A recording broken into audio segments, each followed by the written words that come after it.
Welcome back to the Arguing Agile Podcast. We have an interesting one about CFOs today. Ohm sent me an article. Some social media platform, could be a good social media platform. Could be one that used to be good and isn't anymore. Could be anyone. Yeah.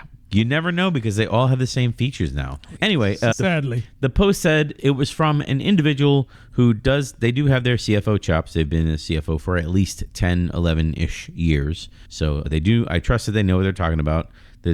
For the purposes of the podcast, the jury accepts that this person is an expert in CFOing. It's a thing. CFOing. Thing. Yeah. And he says 13 lies every new CFO hears. I have not pre-read the list. This is the first time I'm reading the list. All right.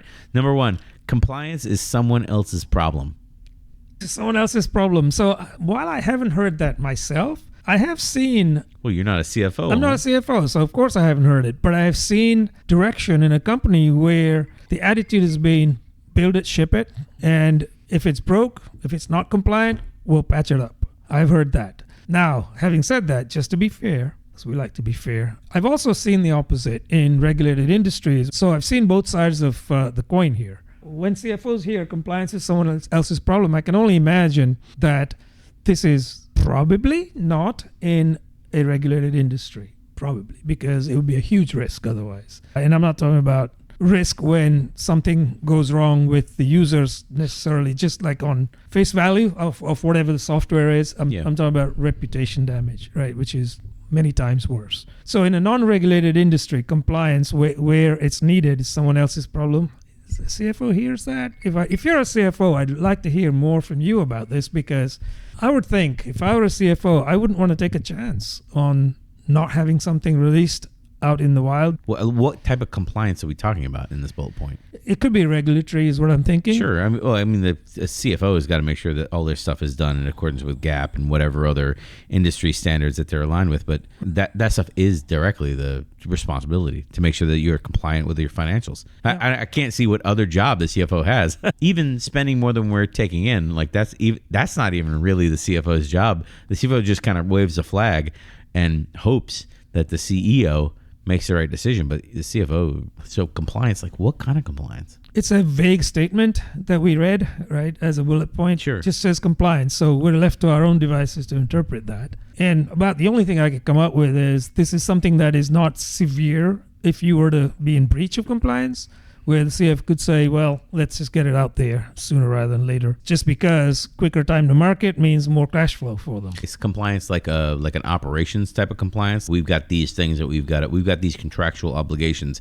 and I'm going to trust that the operations people are on top of it. I can't do that as CFO. I can't just trust that they're on top of it. I could read it from that perspective. There are these financial penalties coming up, right? And I need to be in tune with them. That's interesting because we don't really think of the CFO or whatever, finance or whatever you want to, we don't really think of them as stakeholders to development teams a lot of times. When you cast the net as a product manager to figure out who needs to have input into this new product or this new thing, like considering finance, not at the top of my list. And rightly so, I think. Yeah. From a product perspective, it shouldn't be, right? Yeah. I mean, so yes, they do control the purse strings, but at the same time, they don't get to make the decisions on the product. That's product's role, right? So it's interesting to me.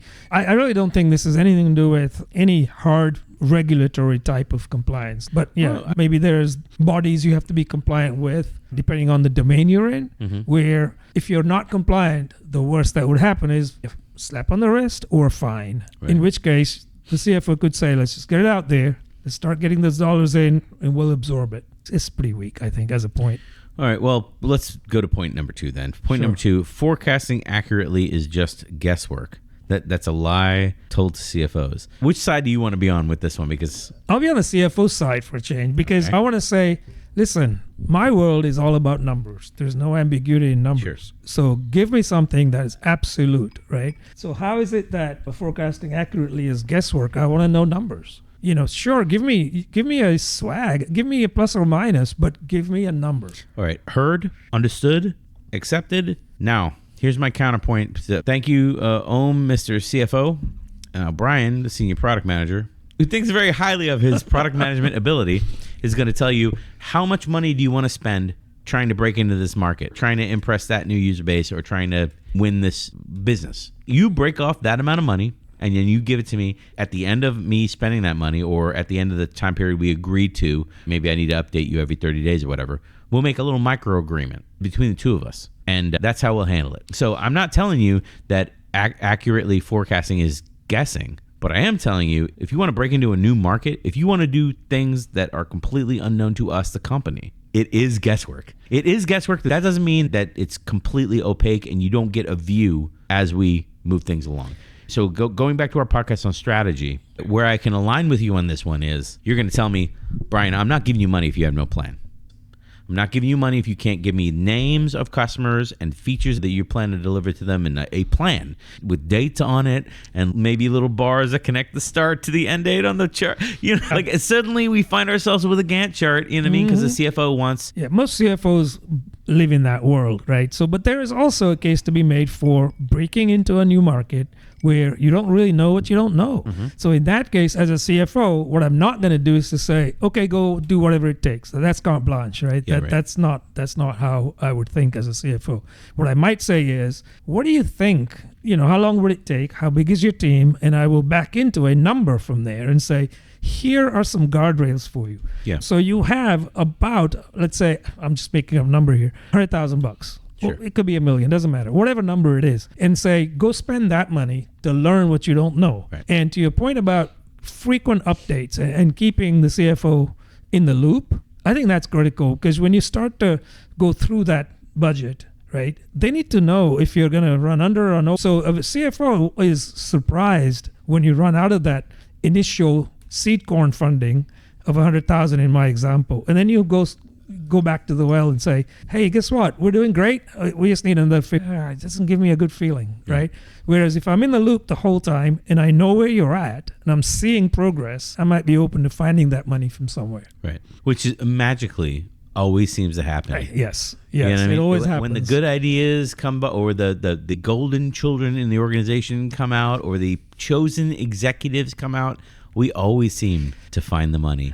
I just feel like with this category of forecasting, stuff like that, this kind of shows the cracks in the armor that like most product teams, product people, they're not treating those folks as part of the team. You know, that they're there to help you in your day-to-day. You just haven't asked for help. I'm going to take a little tangent on this podcast. Sure. One of our least watched podcasts is titled Asking for Help. It is a podcast that we spent the whole time talking about why people don't ask for help, how people can ask for help, how can you bring it into your day-to-day work of being more open to ask for help and not being perceived as like weak or lacking or whatever because you're asking for help. And it is shockingly one of our least viewed podcasts. I don't understand it. Maybe we'll link it to this one and let people go check it out. But yeah, I agree with you. I think asking for help as a weakness is the weakness. If you see that as a weakness, that is the weakness, as opposed to actually asking for help. If you're asking for help for the right reasons, you probably will find help,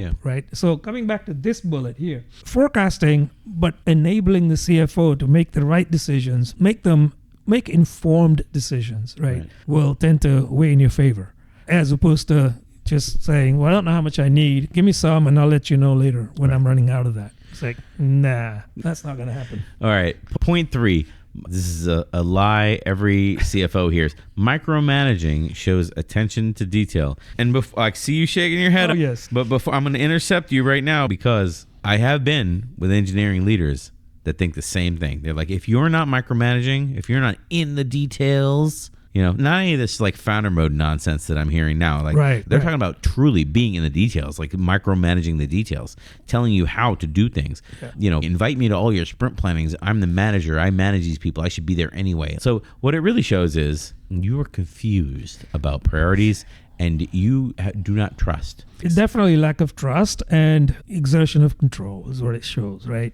You're flexing your management muscle there, saying, well, I'm the manager, right? I need to be there. So why? What are you adding? I think this is very, very prevalent, first of all, unfortunately. And typically we see this from that middle management layer that is uncertain about what their role is, right? The teams are self-organizing, so they don't need a manager. Right. The leadership is entrusting the teams. So where do you fall as a middle manager? It's in that tricky space where you're grappling for something, right? To make sure that you have longevity in the organization. So what are you going to do? You can't lodge yourself in the details, so to speak. At the level above you, they don't want you there. Mm-hmm. So you're going to exert yourself on the team, and you'll embed in every meeting and go in and start creating noise. And that's terrible because it disrupts any level of psychological safety you may have on the team, right? So micromanaging is not attention to detail. Don't confuse those two things. Mm-hmm. Attention to detail is knowing enough and then knowing when to step away as a manager, right? So we talk about this topic often on the podcast, the difference between a manager and a leader. It's a gray area sometimes because your title might be manager. You're a development manager, you're a QA whatever manager, right? You're an XYZ manager. But that doesn't mean you're not a leader. Being a manager makes you a leader. You're leading those people. So lead first, manage, let them self-manage. You never hear anyone say the teams are self-leading. That term I've never seen. Self-managing, self-organizing, yes. So as a manager, be their safety net. Be there to help catch them, right? If they're a trapeze artist, you're really just their safety net. So you're there to make sure that they don't fail, but you're there to support them, not necessarily to micromanage under the guise of being detail-oriented, just so you can write up some reports for your managers or your leaders, right?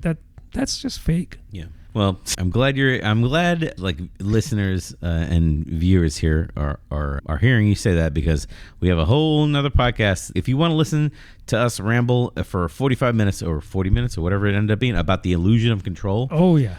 We have a episode for you to listen to, the illusion of control, of why people do these kinds of things. So number 4, the numbers always speak for themselves. This is, I don't know if I can take the opposite side of this one, because as a product manager, I like to be led by the data, but I also have interacted with a lot of people that can really distort data. They can do a tap dance and tell a story and kind of obfuscate the details, throw out outliers to the point where the data basically fits whatever story they're trying to tell. And it's been more than one person in my career that I've met that can do that. So I sort of have the opinion now that even if you're looking at data, like visualizations made off of data, I don't trust any numbers. It's a terrible curse because it means that I need access to the raw data every report that I look at, which is terrible. I don't have that kind of time to go through every report. So I have to be clear when I want to see reports compiled. First of all, I don't ever ask people to compile reports for me. I know enough about SQL and data visualizations, and I can work in Python like enough where I just compile the reports myself,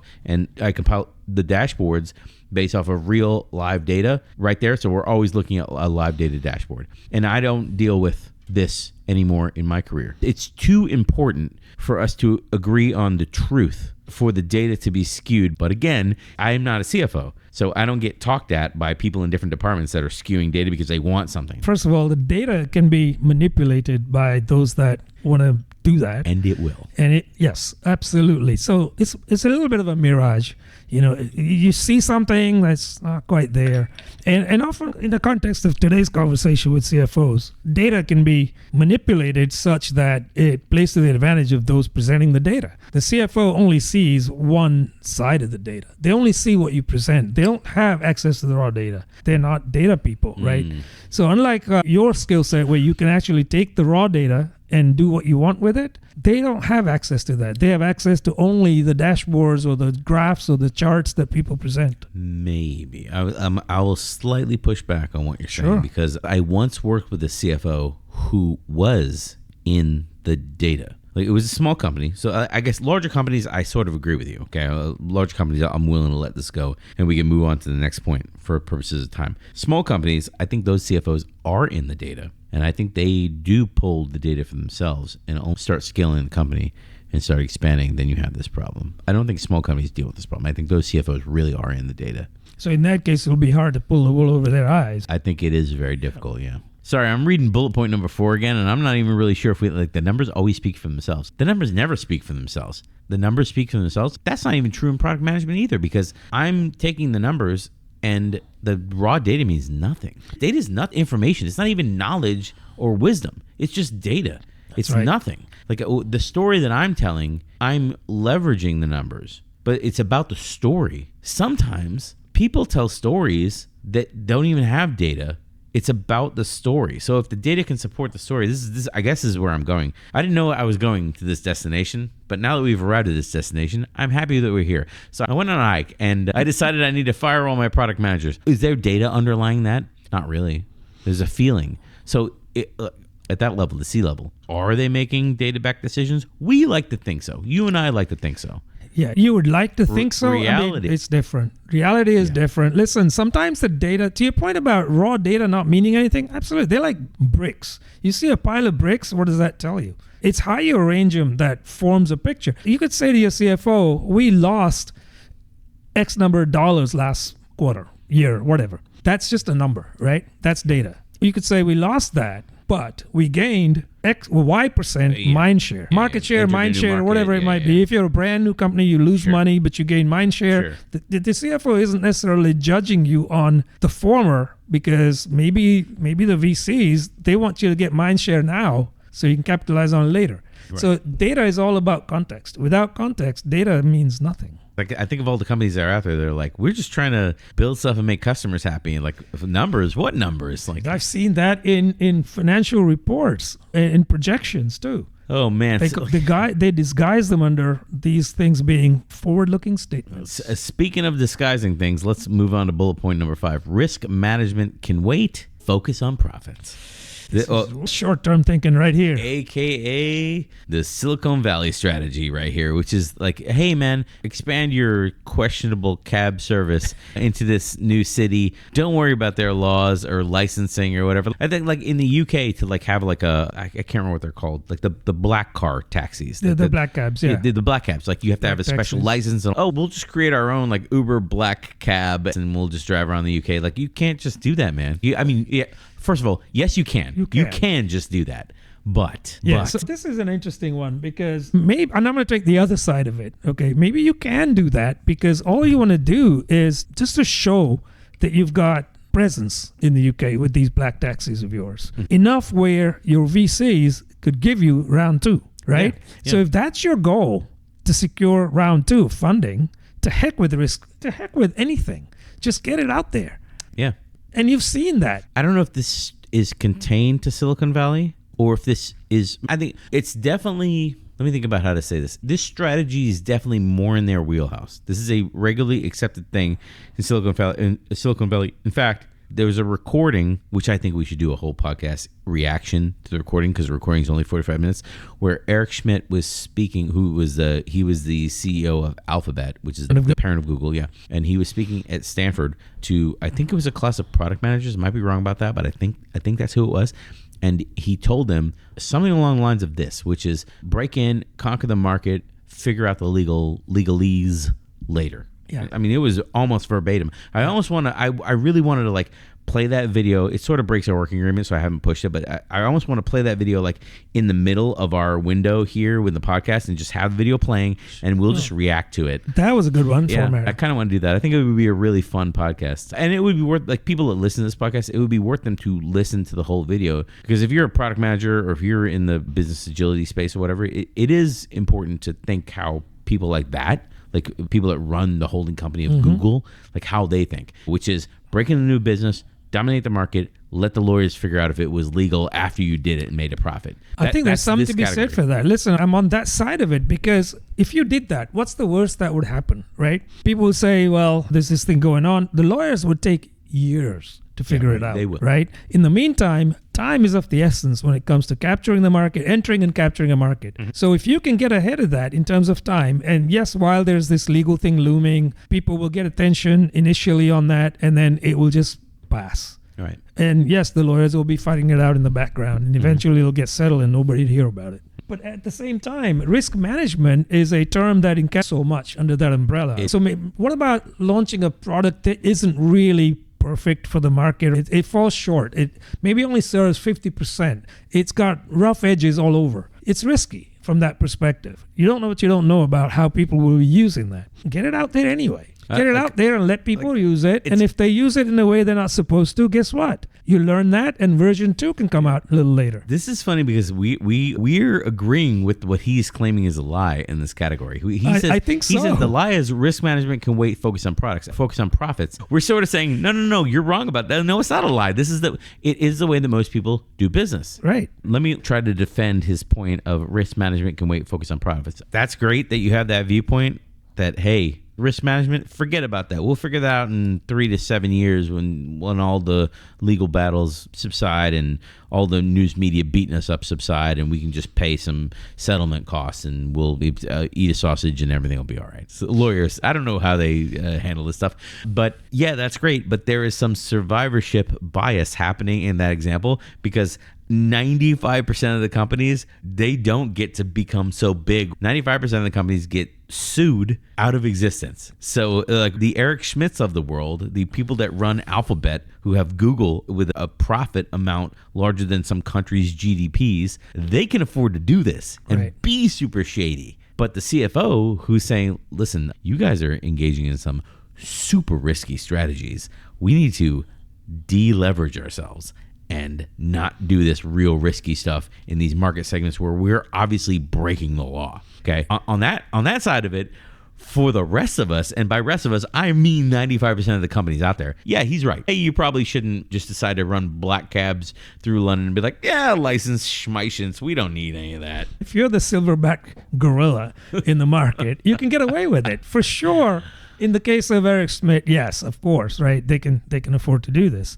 So either the companies get sued out of existence, or they will fold up, or they will sell up, or whatever. But they will somehow deal with this risk if they decide to take the plunge in this way. Not that we're recommending that. If your profits are so big that you could afford an army of lawyers to defend this, then go for it.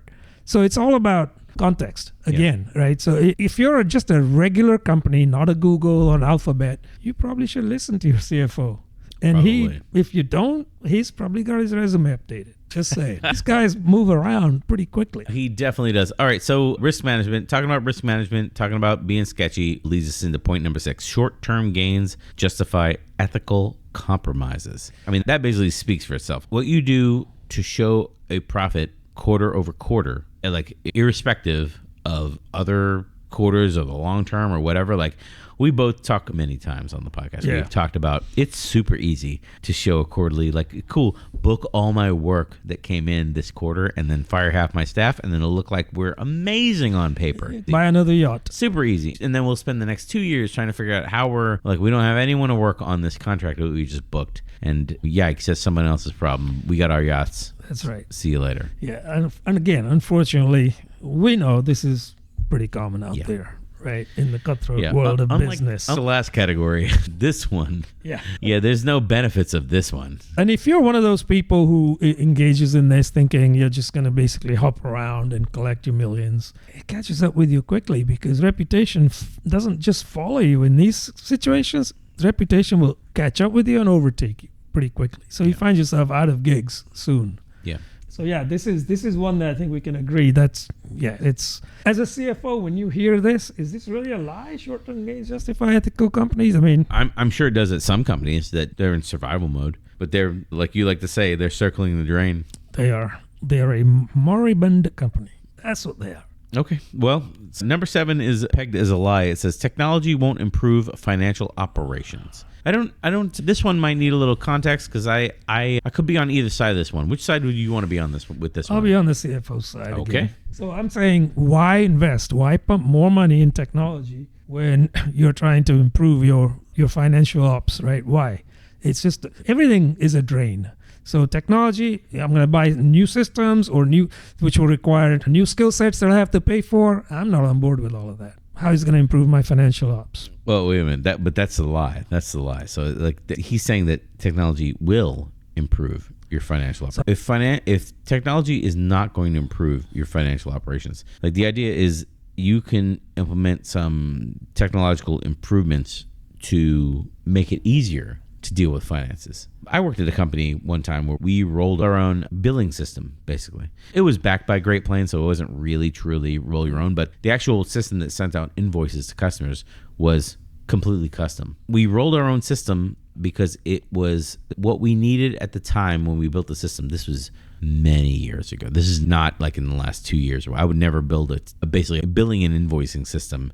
There was nothing robust enough and customizable enough back in the day when we built this system. But we built this system to be able to generate invoices when customers incurred charges, basically. It would invoice the customers for the charges so that the company could get paid faster. We did create a technology solution that improved operations. The financial operations that we improved were things didn't have to sit in AR for... Yeah, you improved your AR cycle. Things have to sit in AR for 60, 90 days. Things sat in AR for a week or two. And that was a big advantage to the company, bringing that overhead of floating money, things that have been delivered but haven't been paid for, bringing it down. I mean, that was millions of dollars. So I don't know how many. Let's do $10-ish million software right there. That's real money that the company could collect sooner because we built something. Again, that was like 20 years ago. Yeah, so but it'll pay for itself in no time. Yeah. Right? Well, no, it certainly did because it was built by a team of like 2. Yeah. So the only kind of point in the other column, so to speak, of that would be if you're rolling your own, you have to support it, right? But again, not a big deal. Bolting it onto an existing backbone that's third party, like Great Plains or whatever, that's where your risk is, because if that company goes under, you're toast. Now you got to build something from scratch. But all of that is just, these are weak points against, I guess, right? The other side of the coin would be, okay, well, we're doing all these things in our financial house.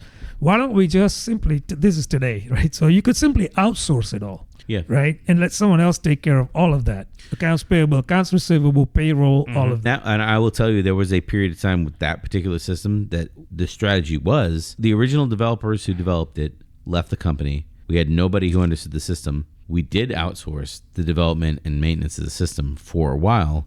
Then we brought it back in-house. And when we did this, we had to bring it back in-house because we needed to make updates more rapidly to the system than the offshore development cycle. To make, for example, some of the updates we had to make to the system. We had to be able to charge tax in the localities in which the tax was incurred. Okay. We had to be able to apply discounts and more dynamic pricing to different customers. So one pricing didn't fit all customers over time because of the sales relationships with different customers developed because of volume. Some customers were small, some customers were big. So the system needed to change to handle that. All these kind of little things forced the system from like a sort of like a maintain state. It's a grow, maintain, and sunset. It forced the software from a maintain back into a grow state. The technology in that case improved our financial operations because what would happen is you'd run all the transactions through Great Plains, and then some accountant would have to go figure out where the costs was incurred,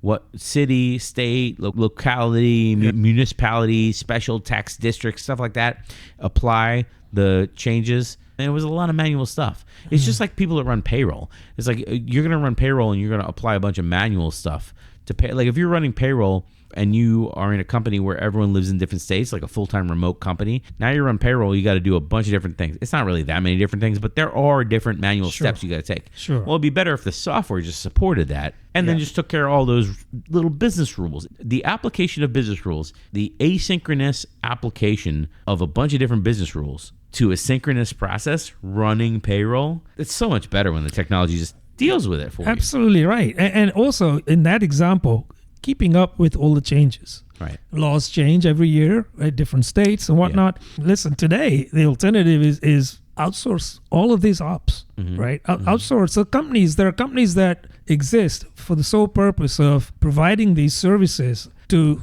small, medium, even large companies, right? So if you have a small company, 100 people, less, whatever, that want to do payroll, AP, AR, all of these things, you could do this in-house, or you could outsource it to companies like Gusto or companies like that, right? There are plenty. And you'll find it's actually more economical to do that than to manage it in-house, because they'll take care of all of the different state nuances, laws, etc., but they'll also apply the latest ones. Right. So every year you don't have to go learn those, right? And keep people on payroll for that kind of thing. So for this one, yes, absolutely. Technology will improve financial ops. Yeah. Yeah. There's no doubt. Let the tech do that. I mean, again, we built systems for this, but yeah, let the tech do that. Free your people to deal with one-offs and problems and bugs and things that really increase user value and increase the happiness of people. When people have problems, someone's on it. They're making it their responsibility. They're seeing it through to the end. Yep. All right. So number 8, a single bad hire won't affect your finance team. I mean, you can delete team from this one. A single bad hire won't affect your team. Well, that's obviously a lie. That's a big fat lie. It is absolutely a big fat lie. I can't take the other side here, right? I just can't. I mean, well, I can't do it. Number 9, you have a budget problem, not a strategy problem. This is interesting. This one's interesting. CFO is told you have a budget problem, not a strategy problem, right? Is that a lie? You're a CFO. Budget is a tool. That's how I think of it anyway. Strategy is something that trumps budget all day long for me.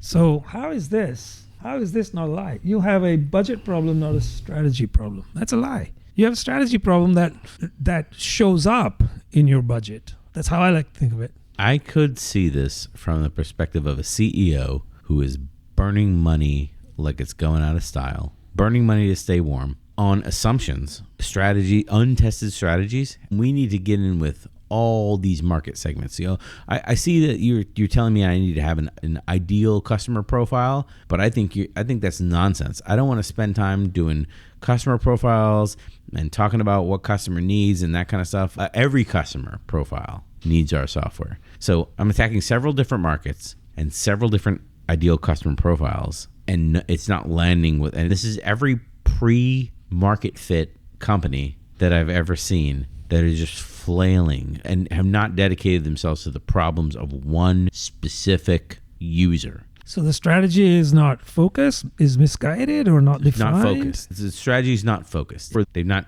niched down their problem set to a specific user, a specific problem. They've not done the Mike Miller one-to-one-to-one type of thinking. They're trying to be everything to everyone. Or they don't have a strategy. They just have goals and visions, which we have touched on before on a different podcast. Right. Please go back and listen to, I believe it's Arguing Agile 179. It was 179 was winning product strategies and the MVPs that led to those strategies with Nisha 179. So if you want to find out why companies are so bad at this, listen to that one and then listen to, I believe, 185, the podcast that will go up right before this one about what companies do instead of strategies to find out why people are so bad at this one. So we have 2 podcasts to deal with this one item. You have a budget problem, not a strategy problem. Because what will happen is a company will run out of the money they got from investors or whatever, and then they'll go back to the investors and say, oh no, we can be successful if we just got a little more money. Said no company ever. Again right. and again and again. Yeah, absolutely. But again, I go back to my point though, on this specific bullet, strategy that is not focused, strategy that's not even defined or whatever. How does that manifest itself, right? You don't have these things. Ultimately, it reflects itself in the budget. You're losing money, to your last point.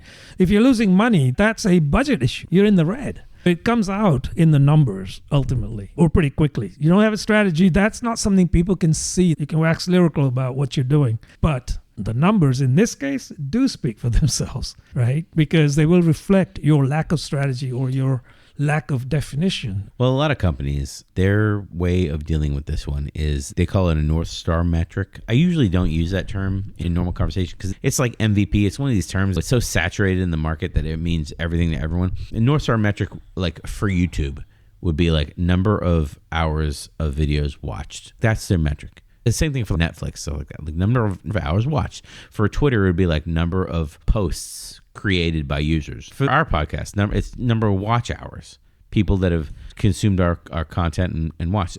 Sure. You know, it could be continuous watch segments, like the number of minutes that you continually, because sometimes people will take our content and continuously watch a 9 or 10 minute segment in the middle of a podcast, and I'll go see the stats and I'll say, oh, I wonder what section they're going to look at that's important to them. So It's not a budget problem. It's a strategy problem. Yeah, it is a strategy problem. And like what metrics you use in-house can make this way worse. They can make it a lot worse. I agree with that wholeheartedly. All right. So number 10, financial culture is just about cutting costs and ROI. Financial culture? I don't understand what that means. It's just about cutting costs and ROI. You could peel this whole thing back to the role of the CFO is just about cutting costs and ROI. I can see that as an arguing point. He's saying that's a lie, which is interesting because this is what I usually see from the finance people. Sure. They just want to cut costs and reduce And they just want to cut costs, and they only want to give money when a specific ROI is guaranteed, which means that all the agile stuff is off the table because it's very difficult to give an ROI to, like, I'm going to send people to training. What's the ROI on that? I mean, I can't tell you what ROI of training is going to be. How do you quantify that? We're investing in people's futures. Well, that doesn't sound like that's going to be any ROI to the company, so I'm not going to give you any money for training home. Boom, very real conversation right there. Very real. Unfortunately, I've seen this in real life where they say, well, train at their own time, not on the clock, right? So there's no motivation for people to do that, first of all. So yeah, I mean, in the end, you're going to lose some good people. That's really the net out of this. But definitely agree.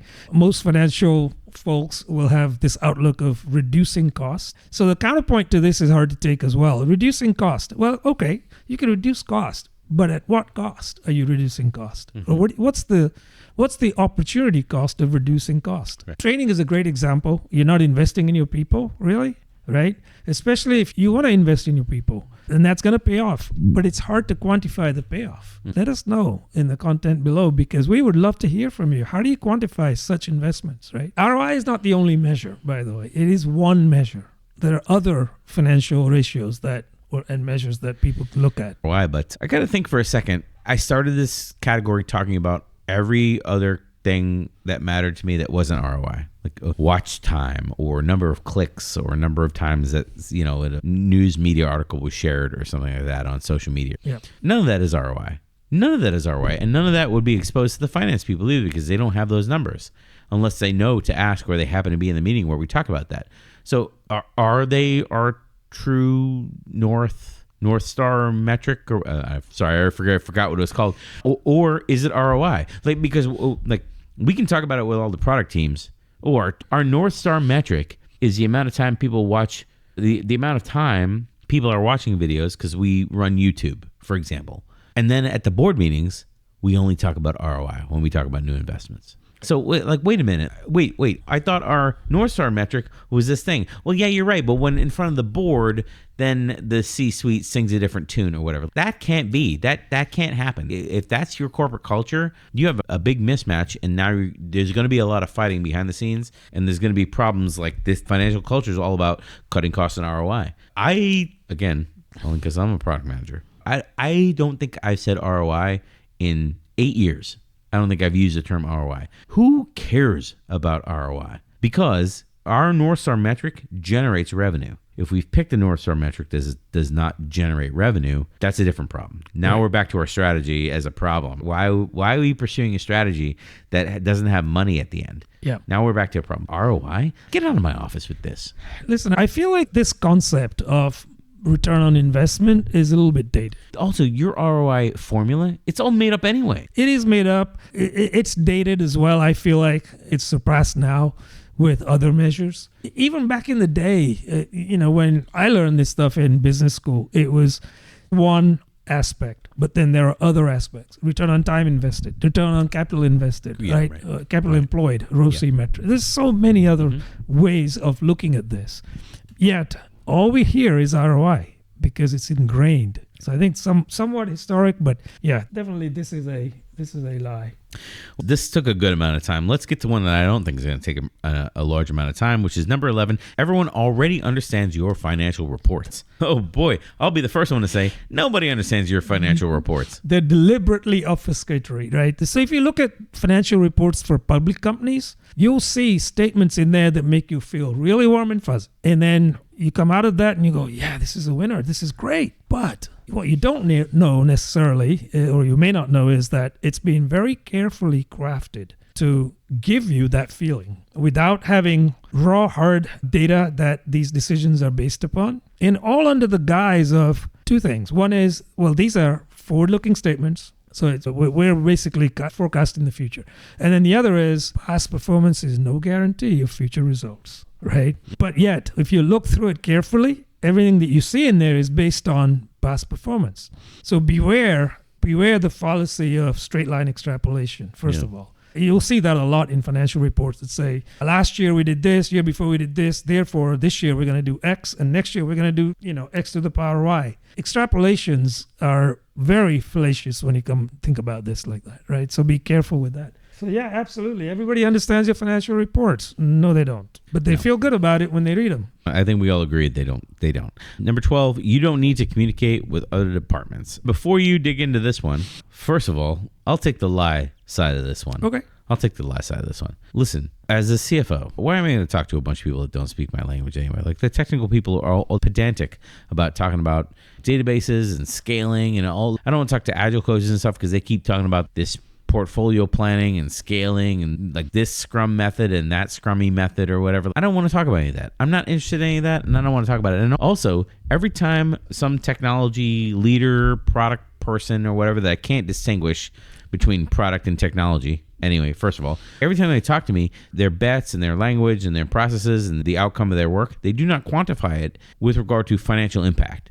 So basically, they might as well be talking a completely different language to me because I don't care. Unless you're going to massage what you're saying into financial impact, into my world, I'm not going to pay attention to it. I'm too busy. I'm a C-level executive. I'm super important. That's what I'm saying right here, Om. The company didn't hire me because I have empathy and I can listen to people. And you can't put a number on it. Exactly. You can't put a number on empathy. That's right. I understand where you're coming from. You're talking to agile coaches and analysts and people like that cannot express what they're trying to say in a language you understand. You absolutely shouldn't be talking to them. They're doing their profession a disservice, right? So if they're talking about story points or velocity, some stuff like that you don't understand, you're right to not talk to them because what does that mean to you anyway? But I'm taking the other side now, right? Which is not talking to your people just because they don't speak your language will mean there is a gulf created between what the company is striving toward and what they're doing to get you there. Because you're not talking to them. They don't get the messaging. If they're doing well, you can tell them that. If they're not doing well, if you're not communicating, period, though, how do they know? Right. So for me, this is a non-starter because you have to communicate. Even if they're speaking a different language, you can bridge that. And that's where you need to rely on people like product managers and coaches that can turn what they're doing into language that you understand. If they can't do that, that's a problem for enterprise coaches to come in and help you. I understand what you're saying.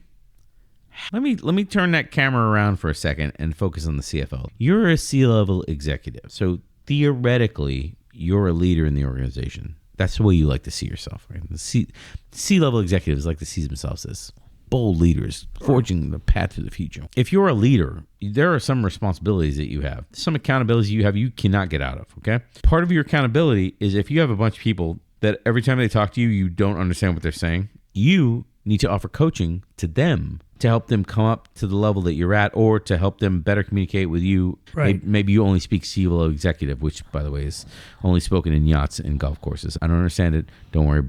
Let's move on quickly.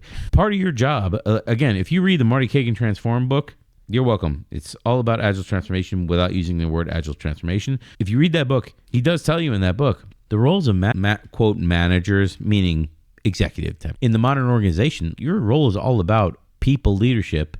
And people leadership in that book is defined as coaching the people in the hierarchy under you on better ways of working, how to resolve problems, how to better communicate, coaching on them, whatever they need. If you cannot offer that coaching to the people below you, it's time to move on. You need to get somebody in that can help you do that coaching if you can't do it yourself. So I understand that some people got into that position because they were just lucky. We don't talk about that in business. We're not allowed to say some people just got lucky, which is totally true. But some people just got lucky and they are in that position. They don't have the skill to do it. So then they need to bring someone to help them understand how to be a better coach and to help them do the coaching until they come up and they skill themselves up to the level where they can do it on their own. We don't talk about that often. The idea that you can just do your job in a vacuum and not talk to people that you don't understand and not have empathy for people that are basically doing work like that. All of this is not true. So I'm with him on this one. You don't need to communicate with other departments. That is a lie, a flat out lie, bad advice. It's #bad life advice. But it's not only is bad, it is going to hold you back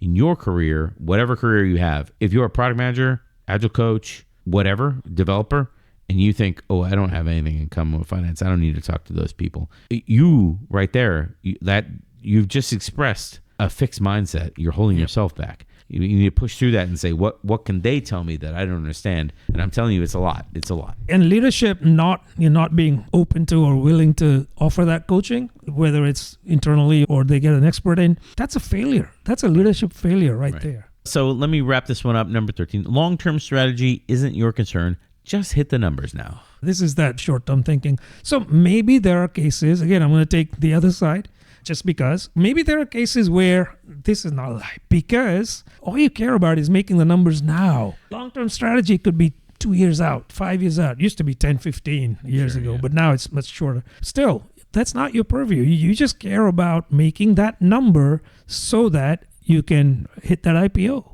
And in that case, this is not a lie. Just make the numbers. Actually, back in the heyday of the internet, I worked for an incubator company that was the golden child of the internet. And basically our mandate from the CFO was to make those quarterly numbers. And we had pretty lucrative bonuses hinged on that. But was there any long-term thinking there? No. He wanted to get us to a number that would get us to an IPO, and then everybody would get rich. Unfortunately, the bubble fell out, and I'm still here doing podcasts.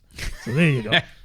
And there are no yachts to be seen. No yachts. Not even paper ones. Long-term strategy. So this is probably the number one thing that gets a bad rap. The CFOs focus on quarterly results as opposed to the product managers and the agile coaches of the world who are focused on building something more permanent for the future. I wonder if the pressure to balance the quarterly results versus the long-term, I'd like to talk to a CFO, the pressure of this, because my product manager, very, very focused thinking, my tunnel vision product manager thinking about this is if you're constantly investing in the long term, the short term is going to fall into place. That's the way I feel about it. But I would imagine that at a higher level, there are more factors influencing than that simple view of the world. Yeah. I mean, it sounds like we're always dumping on leadership for having a short-term vision, but they have people that they're accountable to, right? Yeah. Shareholders. Yeah. What is interesting about this topic to me, though, is that the difference between Western organizations versus organizations in, say, Japan. They don't seem to be suffering from this kind of thing as much. Right. And somehow they manage to balance that. It would be fun to dig into this, I think, on a different podcast, figure out what is their secret sauce? Why is it that they're not encumbered by short-term thinking and they're still successful on the whole? So how is it that they're managing to navigate this in a way that Western CEOs, CFOs are not able to? That'd be an interesting one. We have one topic left and then we're done with this podcast. It's not on his list, but it's one that we didn't explore, which is that CFOs view product managers, agile coaches, people that are involved in organizational design, that kind of stuff. They view them as overhead or operational expense, and they view them as cost centers. Basically, this also goes for finance folks who view the software development teams as just cost centers and not revenue generating. They view them as cost centers. This is very common, is that the software development team is not a product line is not ascribed revenue to the product line. They're just seen as a negative. So when it comes time for cost cutting, they look to trim from those negatives because they're not generating revenue. We know that's not true at all, but this is pretty normal from a CFO. So the CFO, remember we talked about being skeptical of ROI before, and they're already seen as cost centers. I think that this is like a traditional accounting where they're not properly ascribing the revenue that a product brings in to the team that maintains that product in the first place. So this sort of could be a lie. I think this is a lot more real, though, than a lot of these other points. I think I'd agree with you on that. On the subject of CFOs thinking of agile coaches as cost centers. I mean, if you think about it from a simplistic point of view of investing in agile coaching, where's the return on that? It's hard to quantify. Part of it is the nature of the beast, right? You're making the teams better. Yeah. How do you make that visible in terms of ROI, whatever measure you're using. And the other is on the Agile coaches. They're not able to show the value they bring. So, of course, the CFOs are going to think this is a cost. And when it's time to cut cost, that's why you find entire cadres of Agile coaches being laid off at a time, because it directly impacts the bottom line. Right. So it's easy to say we're cutting costs and therefore upping our bottom line. So I think the fault here is divided, right? One is on the first side for not understanding what it is that they're paying for, but the other side of it is true also, which is they cannot express what the value is that they're bringing in terms that the CFOs can understand. Yeah, I would like the fault I would ascribe on the CEO side is looking at the product management and business agility coaching, looking at them as if they're just overhead. They're not directly driving revenue. That's a problem. We need to really think about that one. Yeah. But on the other side is that we just need better ways to show that better methods of leadership directly drive business outcomes and thereby profit. And that, if we could solve that on the podcast, if we could come up with some kind of framework, it would be transformative to a lot of companies. The trouble is nobody's doing that. Nobody has that silver bullet. Nobody. This is the same kind of thing as like, well, how can you tell if a good manager in the organization, like a mid-level manager, how can you tell, or even like an SVP or an executive, how can you tell that executive is good for the business or bad for the business? Well, they're not directly delivering value. Right. They're delivering value as steps, second and third level actions. Enablers. Right. Yeah, they're enabling value. Yeah. So if you don't have a way to show the enablers of value have derived revenue, you don't have a way to do any of this. The nice thing about this category is you can lift everything we're talking about and say, well, executives can't do that either. Very true. That's very true. So product managers, they basically manage the product life cycle, which is long in nature, right? Agile coaches or business agility coaches manage transitions, transformations, whatever you want to call them. They're also long in terms of timeline. Yeah. So it's hard to show quantifiable improvements or benefits in a shorter time frame. Right. But everybody's a cell on a spreadsheet somewhere, and CFOs are looking at those sheets every day.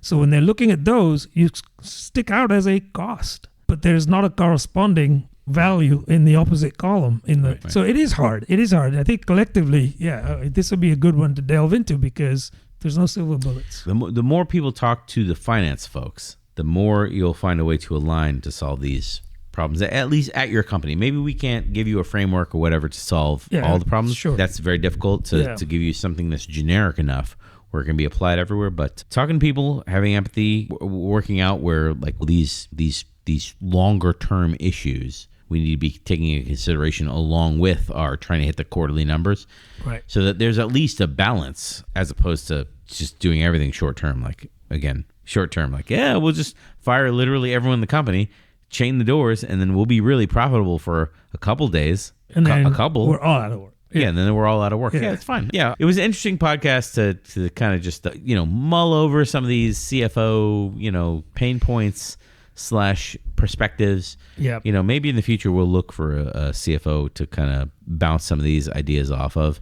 some of their day-to-day frustrations. That might be an interesting That would be a really good one. Yeah, I agree. Yeah. Well, thank you, everybody. I hope you found this useful. And let us know your thoughts in the comments below. Don't forget to like and subscribe and ring that bell. Is there a bell? I don't even know if there's a bell.